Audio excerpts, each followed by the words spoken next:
નમસ્કાર વિદ્યાર્થી મિત્રો, આજે આપણે ભારતીય બંધારણની અંદર જીસીઆરટી તથા એનસીઆરટી આધારિત આપણે જે 500 પ્રશ્નોની સિરીઝ જોઈ રહ્યા છીએ એની અંદર આપણે આગળ વધીશું ને એમાં આજે આપણે 75માં પ્રશ્નથી શરૂઆત કરીશું, કેમ કે આગળના લેક્ચરની અંદર 74 પ્રશ્ન છે એ આપણે કવર કરી ચૂક્યા છીએ અને આ જે વન લાઇનર સવાલ જવાબ છે એ એક્ઝામ પોઈન્ટ ઓફ વ્યૂથી ખૂબ મહત્ત્વના છે. તો ચલો સમય ન બગાડતા આપણે શરૂ કરીએ. અને એ પહેલાં જો તમે મારી ચેનલ પર નવા હો તો ચેનલને સબસ્ક્રાઈબ કરો અને બેલ બટન પર ક્લિક કરો કે જેથી વિડીયોનું નોટિફિકેશન છે એ સૌપ્રથમ તમને મળે. જવાબ તો ચલો શરૂ કરીએ 75માં પ્રશ્નથી સવાલ જવાબ. હવે અગાઉના જે 74 પ્રશ્ન છે એ હું તમને કરાવી ચૂકી છું. હવે તો 75મો સવાલ છે, ભારતના બંધારણમાં પુખ્ત મતાધિકાર કેટલા વર્ષે આપવામાં આવ્યો છે?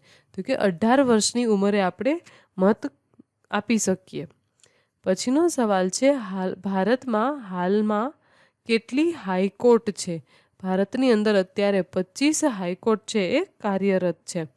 પછીનો સવાલ છે, નવા રાજ્યની રચના કરવા અંગેનો નિર્ણય સંસદમાં રજૂ કરતા પહેલાં કોની મંજૂરી જરૂરી છે? રાષ્ટ્રપતિની મંજૂરી જરૂરી છે. કોઈ આપણા ભારત દેશની અંદર કોઈ નવું રાજ્ય છે એની રચના કરવી હોય તો એ પહેલાં સંસદની અંદર છે એ રાષ્ટ્રપતિની મંજૂરી લેવી અનિવાર્ય છે. ત્યારબાદ આવે છે, સંસદના ઉપલા ગૃહને શું કહેવાય છે? એમનો સાચો જવાબ છે રાજ્યસભા. હવે તમે મને અહીં કમેન્ટ કરો કે સંસદના નીચલા ગૃહને શું કહેવામાં આવે છે. પછીનો સવાલ છે, રાજ્યસભાના કેટલા સભ્યોની નિમણૂક રાષ્ટ્રપતિ કરે છે? રાજ્યસભામાં કુલ 12 સભ્યોની નિમણૂક છે એ રાષ્ટ્રપતિ કરે છે અને આ 12 સભ્યો છે એને એગ્લો ઇન્ડિયન કહેવામાં આવે છે. અને જ્યારે લોકસભાની વાત કરીએ તો લોકસભાની અંદર છે એ 2 સભ્યો છે એની નિમણૂક પણ રાષ્ટ્રપતિ કરે છે અને એને પણ એગ્લો ઇન્ડિયન જ કહેવામાં આવે છે. ત્યારબાદનો સવાલ છે, સંસદના ઘટકો કયા કયા છે? સંસદની અંદર કોનો સમાવેશ થાય છે? તો કે રાજ્યસભા, પછી લોકસભા અને રાષ્ટ્રપતિનો સમાવેશ. આ ત્રણેય છે એ સંસદના ઘટકો છે. પછીનો સવાલ છે, કટોકટી સમયે લોકસભાની અવધિ કેટલા સમય માટે વધારી શકાય છે? તો કે 1 વર્ષ માટે છે એ લોકસભાનો કાર્યકાળ છે એ વધારી શકાય છે કટોકટી દરમિયાન. ત્યારબાદનો સવાલ છે, ભારતીય બંધારણમાં કટોકટીનો ઉલ્લેખ કયા અનુચ્છેદમાં કરવામાં આવ્યો છે? તો કટોકટીનો ઉલ્લેખ છે અનુચ્છેદ 352, અનુચ્છેદ 356 અને અનુચ્છેદ 360ની અંદર કરવામાં આવ્યો છે આપણા બંધારણમાં. પછીનો સવાલ છે, કયા અનુચ્છેદ મુજબ રાજ્યમાં રાષ્ટ્રપતિ શાસન લાગુ કરી શકે છે? અનુચ્છેદ 356 અને અનુચ્છેદ 365. આ સવાલને ટ્વિસ્ટ કરીને પણ જો આ રીતે કરી શકાય કે રાષ્ટ્રપતિ કોઈપણ રાજ્યની અંદર કટોકટી કયા અનુચ્છેદ મુજબ લગાડી શકે છે? તો અનુચ્છેદ છે 356 અને 365. હવે અહીંયા 56ના ઉલટા કરો તો 65 અને 3 છે એ કોમન છે. પછીનો સવાલ છે, ભારતમાં સૌ પ્રથમ બંધારણીય સુધારો ક્યારે કરવામાં આવ્યો? ઈસવીસન 1951ની અંદર બંધારણની અંદર પહેલો સુધારો કરવામાં આવ્યો હતો. અને આ બંધારણીય સુધારા છે એ બધાય હું તમને એક વિડીયો લેક્ચરની અંદર અગાઉ કરાવી ચૂકી છું. જો તમે એ વિડીયો ન જોયો હોય તો એ વિડીયો જોઈ લેજો. ઉપર આપેલા આઈ બટન પર ક્લિક કરજો કે જેથી કરીને તમને એ વિડીયો મળી જશે. પછીનો સવાલ છે, એડવોકેટ જનરલની નિમણૂક કોણ કરે છે? એમનો સાચો જવાબ છે રાજ્યપાલ છે એ રાજ્યની અંદર એડવોકેટ જનરલની નિમણૂક કરે છે. પછીનો સવાલ છે, જાહેર હિસાબ સમિતિમાં કુલ કેટલા સભ્યો હોય છે? જાહેર હિસાબ સમિતિની અંદર છે ને કુલ 22 સભ્યો હોય છે અને એમાંથી 15 સભ્યો છે ને એ લોકસભામાંથી હોય છે અને 7 સભ્યો છે એ રાજ્યસભામાંથી હોય છે. ત્યારબાદ આવે છે, સંસદની કાર્યવાહી ચાલુ રાખવા માટે કોરમ માટે કેટલા સભ્યો જરૂર હોય છે? હવે કોરમની અંદર બંને ગૃહમાં કુલ સભ્યોના 10% સભ્યોની હાજરી જરૂરી છે. ત્યારબાદ આવે છે, નીતિ પંચના અધ્યક્ષ કોણ હોય છે? વડાપ્રધાન છે એ નીતિ પંચના અધ્યક્ષ હોય છે. હવે નીતિ પંચ છે એનું પૂરું નામ શું છે? તો કે નેશનલ ઇન્સ્ટિટ્યૂટ ફોર ટ્રાન્સફોર્મેશન.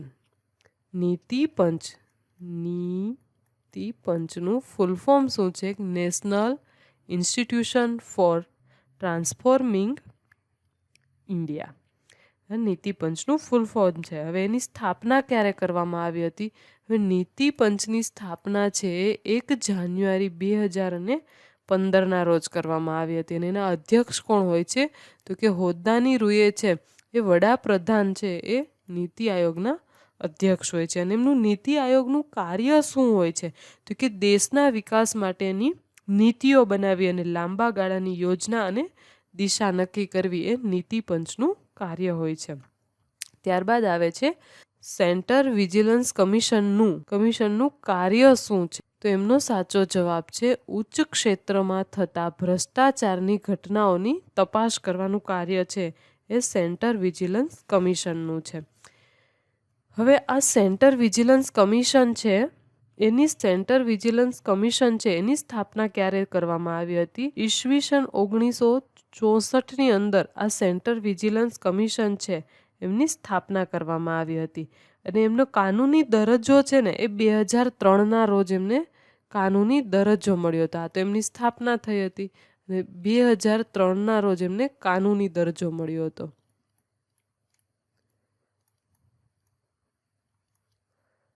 અને આ સેન્ટર વિજિલન્સ છે એનું કાર્ય શું હોય છે? તો કે કેન્દ્ર સરકારના વિભાગોમાં થતા ભ્રષ્ટાચારના જે કેસો છે એમની તપાસ પર દેખરેખ રાખવાનું જે કાર્ય હોય છે એ. પછીનો સવાલ છે ભારતીય નાગરિકત્વ મેળવવાની કેટલી રીતો દર્શાવવામાં આવી છે? 5 રીતો છે આપણા બંધારણની અંદર. 5 રીતો દ્વારા આપણે ભારતીય નાગરિકત્વ છે એ મેળવી શકીએ. હવે એમાં પહેલું કઈ રીત છે? તો કે જન્મ દ્વારા. પછી બીજું વંશ દ્વારા. ત્રીજું નોંધણી.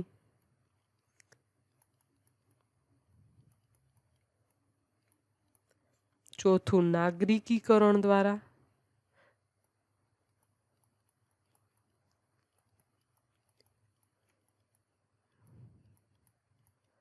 અને પાંચમું છે પ્રદેશોનો સમાવેશ દ્વારા.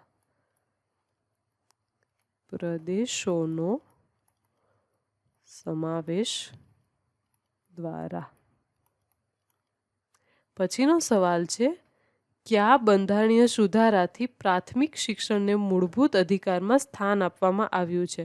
તેમનો સાચો જવાબ છે 86માં બંધારણીય સુધારાથી બંધારણની અંદર પ્રાથમિક શિક્ષણને મૂળભૂત અધિકારની અંદર સ્થાન આપવામાં આવ્યું છે. પછીનો સવાલ છે ધાર્મિક સ્વતંત્રતાનો અધિકાર કયા અનુચ્છેદ હેઠળ આપવામાં આવ્યો છે? તો અનુચ્છેદ 25, 26, 27 અને 28ની અંદર ધાર્મિક સ્વતંત્રતાનો અધિકાર છે એ આપવામાં આવ્યો છે. પછીનો સવાલ છે મૂળભૂત ફરજોની જોગવાઈ કયા અનુચ્છેદ હેઠળ કરવામાં આવી છે? તેમનો સાચો જવાબ છે મૂળભૂત ફરજો છે એ બંધારણના અનુચ્છેદ 51A ની અંદર દર્શાવવામાં આવી છે. ત્યારબાદનો સવાલ છે રાષ્ટ્રપતિ પદનું રાજીનામું કોને શું પરત કરે છે? રાષ્ટ્રપતિ છે એ ઉપરાષ્ટ્રપતિને પોતાના પદ પરથી રાજીનામું આપી શકે છે. પછીનો સવાલ છે રાષ્ટ્રપતિને હોદ્દા પરથી દૂર કરવા મહાભિયોગની જોગવાઈ કયા કલમમાં દર્શાવવામાં આવી છે? હવે રાષ્ટ્રપતિ પર મહાભિયોગ છે એ બંધારણના અનુચ્છેદ 61ની અંદર જોગવાઈ છે એની. પછીનો સવાલ છે રાજ્યસભાના અધ્યક્ષ કોણ હોય છે? તો કે હોદ્દાની રૂએ ઉપરાષ્ટ્રપતિ છે એ રાજ્યસભાના અધ્યક્ષ હોય છે. ત્યારબાદનો સવાલ છે ભારતના એટર્ની જનરલની નિમણૂક કોણ કરે છે? રાષ્ટ્રપતિ છે એ એટર્ની જનરલની નિમણૂક કરે છે. કે એટર્ની જનરલ કે અનુચ્છેદ 76 મુજબ છે એમની નિમણૂક કરવામાં આવે છે એટર્ની જનરલની. હવે એટર્ની જનરલની લાયકાત શું હોય છે? તો કે સુપ્રીમ કોર્ટના ન્યાયાધીશ બનવાને લાયક હોવા જોઈએ. લાયકાતની વાત કરીએ તો એ સુપ્રીમ કોર્ટના